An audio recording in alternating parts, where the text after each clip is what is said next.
اپنے آپ کو موت کے حوالے کر دیا۔ اگر موت کے جبڑوں کے نزدیک سے ایک اور کہانی شروع ہو جائے تو اس کا پچھلی کہانی سے تعلق بالکل نہیں ہونا چاہیے۔ تم پرانی دنیا کو بھول جاؤ، ہم نئی دنیا تلاش کریں گے۔ شاید موت کی قربت سے تم ذہنی توازن کھو بیٹھے ہو۔ یہ چند سانسیں ذہنی انتشار میں نہ گزارو، سکون سے وقت کاٹو اور دائمی سکون حاصل کر لو۔ میرا ذہنی توازن درست ہے، بالکل درست۔ اگر تم خود کو میرے حوالے کر دو تو میں تمہیں نئی زندگی میں لے جا سکتا ہوں۔ وہ کس طرح؟ میں نے دلچسپی سے پوچھا۔ ہم یہاں سے فرار ہو جائیں گے۔ فرار؟ کس طرح؟ اس بار میرے دل کی دھڑکنوں میں کچھ تیزی آ گئی تھی۔ یہ سوچنا میرا کام ہے، پہلے تم آمادگی ظاہر کرو۔ آخری وقت میں ان حماقتوں میں وقت ضائع کرنا فضول سمجھتا ہوں۔ ہمت مت ہارو نوجوان، موت آنی ہے۔ فرار ہونے کی کوشش کرتے ہوئے کسی سپاہی کی گولی سے یا پھانسی کے پھندے پر؟ اس نے میرے کندھے پر ہاتھ رکھتے ہوئے کہا اور میری آنکھوں میں عجیب سے چراغ جل اٹھے، زندگی کے چراغ۔ لیکن پھر اس کے بعد کیا ہوگا؟ کیا ایک مفرور کی زندگی بھی کوئی دلکش زندگی ہوگی؟ ہر وقت موت کا دھڑکا، ہر ساتھ پکڑے جانے کا خدشہ۔ لیکن ان باتوں کے باوجود زندگی کی کشش سے انکار تو نہیں کیا جا سکتا تھا۔ کیا ہم فرار ہونے میں کامیاب ہو سکتے ہیں؟ نہایت آسانی سے۔ وہ کس طرح؟ یہ میرے اوپر چھوڑ دو، میں تمہیں جیل کی اس کوٹھی سے صاف نکال لے جاؤں گا، اس نے پورے اعتماد سے کہا اور میں اسے پریشانی سے دیکھنے لگا۔ موت کے راستوں پر چلتے چلتے میں اچانک زندگی کی طرف لوٹ آیا تھا، اور زندگی خوف اور پریشانی کے راستے دکھاتی ہے، لیکن اس کے بعد کیا چپے چپے پر میری تلاش نہ شروع ہو جائے گی؟ کیا زندگی برقرار رکھی جائے گی؟ کیا سکون مل سکے گا؟ ہاں، یہ تمام چیزیں فراہم کرنا میرا کام ہوگا، تمہیں ان کی فکر نہیں کرنی چاہیے۔ میں تمہیں زندگی کے نئے راستے متعین کر کے دوں گا، خود کو مکمل طور سے میرے حوالے کر دو۔ اس کے لہجے میں ایک عجیب سا اعتماد تھا، نہ جانے کیوں اس پر اعتبار کرنے کو دل چاہ رہا تھا، اور میں نے دھڑکتے ہوئے دل سے کہا، میں تیار ہوں۔ ویری گڈ، لیکن اس کے ساتھ ہی تمہیں ایک سوال کرنا چاہیے، وہ یہ کہ میں تمہارے لیے یہ سب کچھ کرنے پر کیوں آمادہ ہوں؟ مجھے بتاؤ، میں نے کہا۔ میں تم سے اس محنت کا معاوضہ طلب کروں گا۔ معاوضہ؟ بھلا میں کیا معاوضہ دے سکوں گا؟ معاوضہ وصول کرنا بھی میری ذمہ داری ہوگی، لیکن تمہیں ایک وعدہ کرنا ہوگا۔ یہاں سے نکلنے کے بعد ایک مخصوص عرصے تک تم میرے ساتھ رہو گے اور صرف میرے احکامات کی تعمیل کرو گے۔ جب میرا کام مکمل ہو جائے گا تو میں تمہیں ایک بہتر زندگی دے کر اپنا راستہ پکڑوں گا، اور اس کے بعد تم عیش کرو گے۔ تمہارا کام کیا ہے؟ میں نے پوچھا۔ اس کے بارے میں تم کبھی سوال نہیں کرو گے، نہ ہی کسی کام سے انکار کرو گے۔ جو کچھ میں کہوں گا اس پر عمل کرو گے، خواہ تمہارا ضمیر اس کے لیے تیار نہ ہو۔ اور اگر میں اس سے انکار کر دوں تو؟ کر سکتے ہو، لیکن یہاں ابھی، میری کوششیں شروع ہونے سے پہلے۔ اس کے بعد اگر تم نے انکار کرنے کی کوشش کی تو وہ تمہارے بس میں نہیں ہوگی۔ میں تمہیں خون کے بندھن میں جکڑوں گا، لیکن اسی وقت تمہاری منظوری کے بعد۔ میں گردن جھکا کر سوچنے لگا۔ آپ خود غور کریں، میری زندگی کے چند لمحے باقی تھے، بس سورج ڈوبے گا، شام ہوگی، اور پھر اس کے بعد صبح طلوع نہ ہوگی، اور میں ہمیشہ کے لیے یہ دنیا خیر بات کہہ دوں گا۔ مجھے یقین تھا گاؤں والے میری رجوں کو تکلیف نہ ہونے دیں گے، میں نے انہی کے لیے تو قربانی دی تھی، لیکن میرے بھی تو کچھ ارمان تھے۔ میں نے تو ابھی اس رنگ و بو کی دنیا سے ایک پھول بھی نہیں چنا تھا۔ ایسی حالت میں اگر زندگی واپس مل جاتی ہے تو اس کے حصول سے کیوں منہ موڑا جائے؟ کیوں نہ زندگی کی باغیں پکڑ لی جائیں؟ وہ جو کچھ بھی کہے اسے مان لیا جائے۔ کوشش کرنے میں کیا حرج ہے؟ موت تو بہرحال آنی ہے، رسی سے لٹک کر یا پھر کسی سپاہی کی گولی سے۔ چنانچہ چند ساتھ خیالات میں گم رہنے کے بعد میں نے اس کی طرف دیکھا۔ لیکن تمہیں کامل بھروسہ کیوں ہے کہ ہم یہاں سے صاف نکل جائیں گے؟ یہ کوئی سوال نہیں ہے اور نہ ہی اس کے جواب کی ضرورت ہے۔ اگر تم تیار ہو تو اپنی رضامندی کا اظہار کرو۔ ٹھیک ہے، میں تیار ہوں۔ میں نے جو کچھ شرائط پیش کی ہیں ان پر پورا اترو گے؟ یقیناً، میں نے جواب دیا۔ تب ٹھیک ہے، اپنا ہاتھ آگے لاؤ۔ اس نے اپنا ہاتھ آگے بڑھاتے ہوئے کہا اور میں نے اپنی کلائی اس کے ہاتھ میں دے دی۔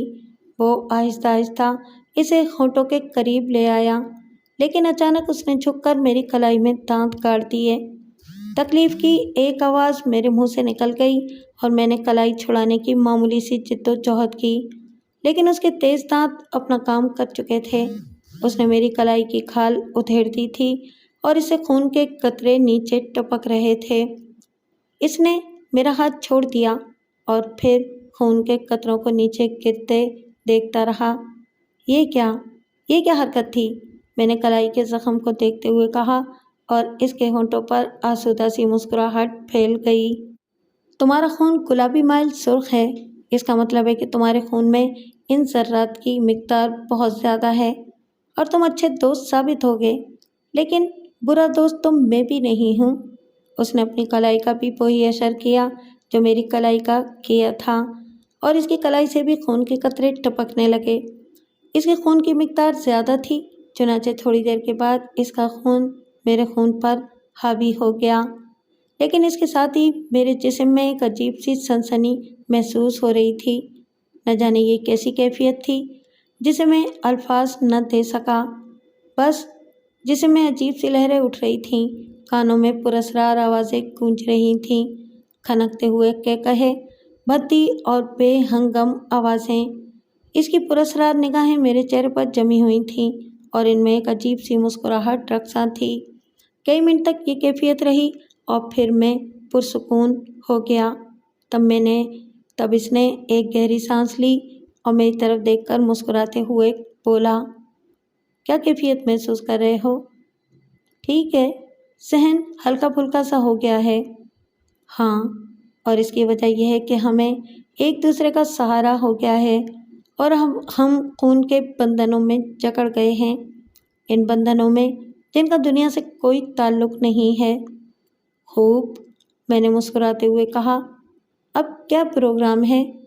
یہاں سے نکلیں گے؟ کیا یہ اسی قدر آسان ہے؟ ہر مشکل آسان بنائی جا سکتی ہے، تھوڑی سی جد و جہد کی ضرورت ہوتی ہے، میرے پراسرار ساتھی نے کہا اور پھر اپنی جگہ سے اٹھ گیا۔ میں اب بھی اس کے بارے میں حیران تھا۔ انوکھا شخص تھا، انوکھی شخصیت کا مالک، بے فکر، لاپرواہ، نہ جانے اس کی کہانی کیا ہے۔ لیکن دلچسپ بات یہ تھی کہ ہم دونوں نے اپنے یہاں تک پہنچنے کے بارے میں ایک دوسرے سے کوئی سوال نہیں کیا تھا۔ رات ہونے تک ہم دونوں مختلف موضوعات پر گفتگو کرتے رہے۔ میری معلومات صفر تھیں، لیکن وہ دنیا کے بارے میں بہت کچھ جانتا تھا۔ میں ایک گاؤں کا سیدھا سادہ دہقان تھا اور وہ بہرحال ایک تعلیم یافتہ نوجوان۔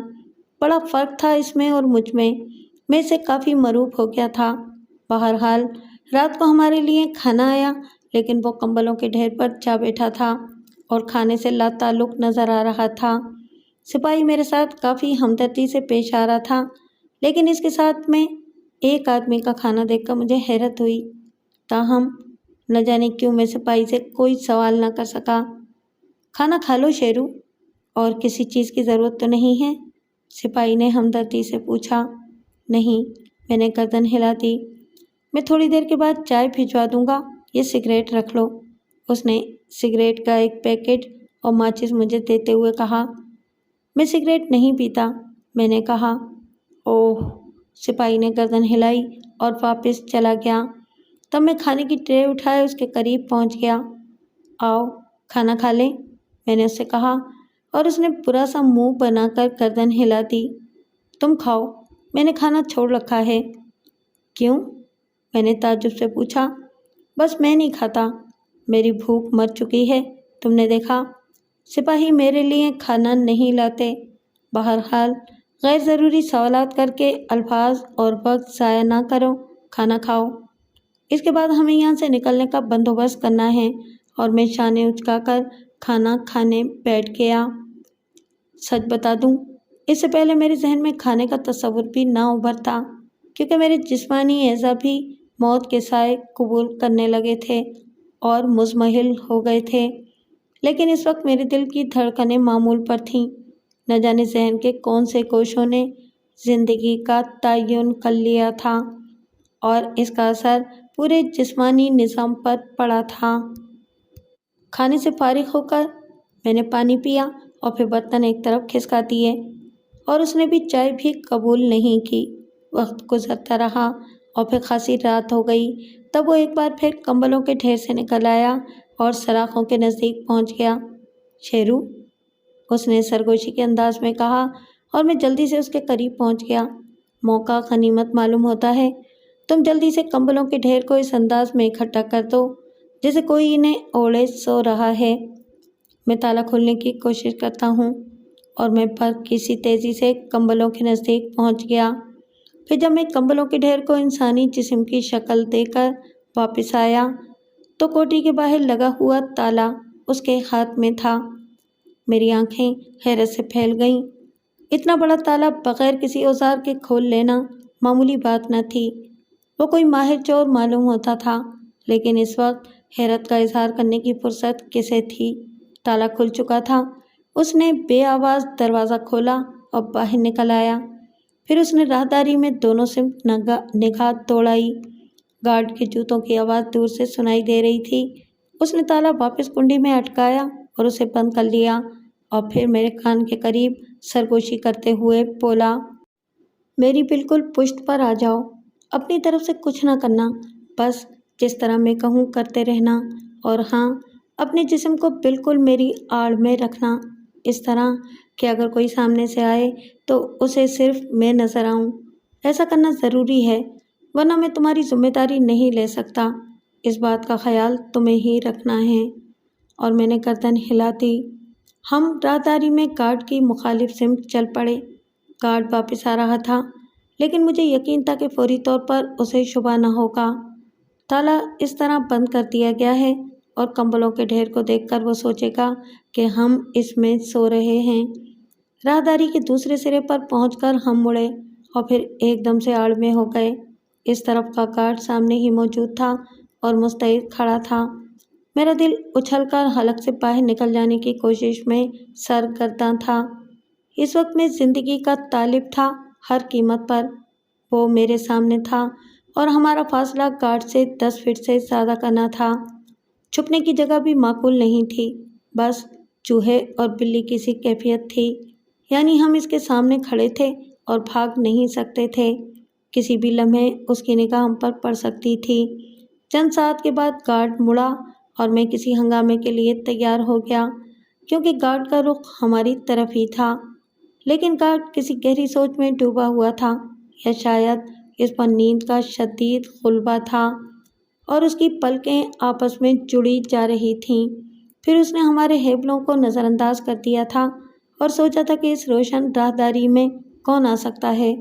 ان تمام باتوں میں سے کوئی بات ضرور تھی، ورنہ وہ اس لاتعلقی سے ہمارے سامنے سے نہ گزر جاتا۔